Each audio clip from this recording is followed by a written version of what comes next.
Good morning, children. Today we are going to study about the government company. A government company is registered and governed by the provision of the Indian Company Act. They are established for purely business purpose and in true spirit compete with companies in private sector. The government exercises control over the paid up shares capital of the company. So a government company is basically registered and governed by the government under the Indian Company Act, which is made by the government, a specialized mail called the Indian Company Act. And these companies are basically and purely they are established for the business purpose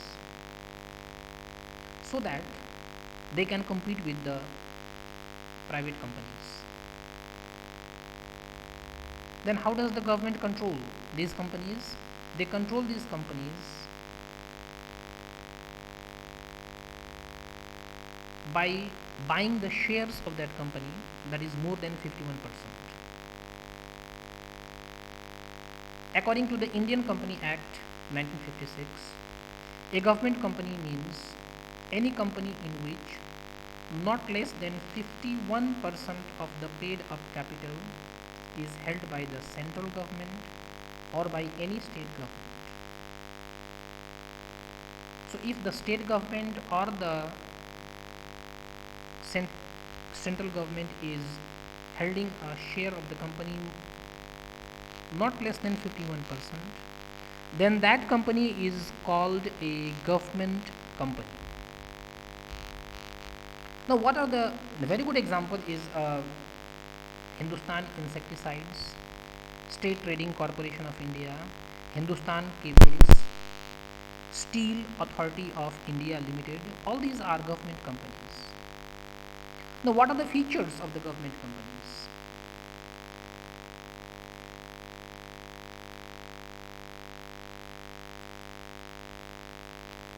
It is registered, a government company is registered or incorporated under the Company Act 1956. The first feature, that the company should be registered or incorporated under the Companies Act 1956. Second feature is it has a general legal entity. So it has a separate legal entity, means it can buy and sell property and enter into contract in its own name. So any government company can buy and sell property and enter into contract in its own name. That is why it is called that it has a separate legal entity. Third feature is management is regulated by the provision of Company Act. So according to the Company Act, the management is regulated. The fourth is the employees are recruited and appointed as per the rules and regulations contained in the memorandum and article of association. So the employees of the government company are appointed according to the rules and regulations provided under the memorandum of association and also the article of association. The fifth feature is the government company obtains its fund from government shareholdings and other private shareholding. It can also raise funds from the capital market. So a government company obtains its fund from the government shareholding. So government buys the shares and from there it obtains the fund to run the company.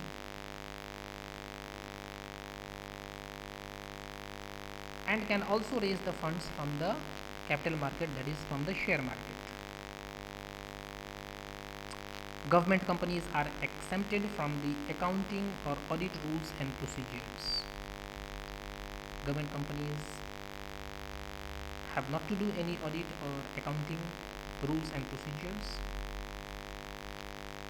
However, an auditor is appointed by the central government and the annual report is presented in the parliament and in the state legislature. Now, what are the merits of the government company? The first merit of a government company is it can easily form as per the provision of the Company Act. Only an executive decision of the government is required. So the first benefit is a government company can be easily established by just fulfilling the requirements of the Indian Companies Act, and there is no separate act in the parliament is required, as we have seen in the statutory and also the departmental undertakings. Second benefit is it enjoys autonomy in management decision and flexibility in day-to-day working. So government companies are relatively free from the government and political interference. It can function freely and smoothly under the general vigilance of the government. Now the third merit is these are unable to control the market and curb unhealthy business practices.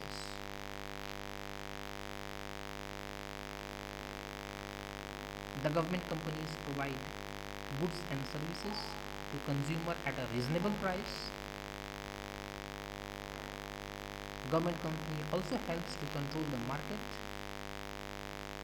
and as a result, government company can curb unhealthy business practices or stop unhealthy business practices.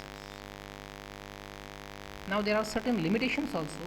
What are the limitations of the government company? The first limitation is it suffers from interference from government officials, ministers and politicians.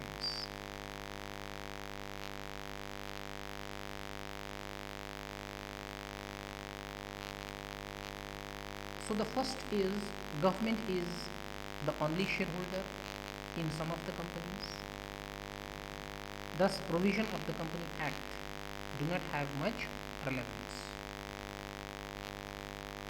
and it suffers from the interference from the government because government is the biggest shareholder. So government officials interfere, ministers also interfere, and the politicians also interfere. The independence character of the government company exists only in papers, but in reality the government officials, ministers and politicians interfere in the business of the government company. The second limitation is it evades constitutional responsibility which a company financed by the government should have, as it is not directly answerable to the parliament. So a government company evades constitutional responsibilities. It evades the constitutional responsibilities as it is not answerable directly to the parliament. So we know that as it is not answerable directly to the parliament for non-performance of its duties, so sometimes it evades the constitutional responsibilities. And the third limitation is the board usually consists of politicians and civil servants. So the board of directors is basically the politicians and the civil servants, and they are interested more in pleasing the political bosses than in the proper or efficient operation of the company. But still, government company is very, very important to run the country. Where all it is suitable, it is suitable where the private sector is also needed along with in the government. If both the government and the private sector want to join hand and then run the business, then this government company is the best, because 51% share is with the government and 49% is with the private sector. Second, where this government company is benefit, where activities related to finance are to be encouraged. So where the activities related to the finance are to be encouraged, there the government company is the best. Today only this much. Thank you.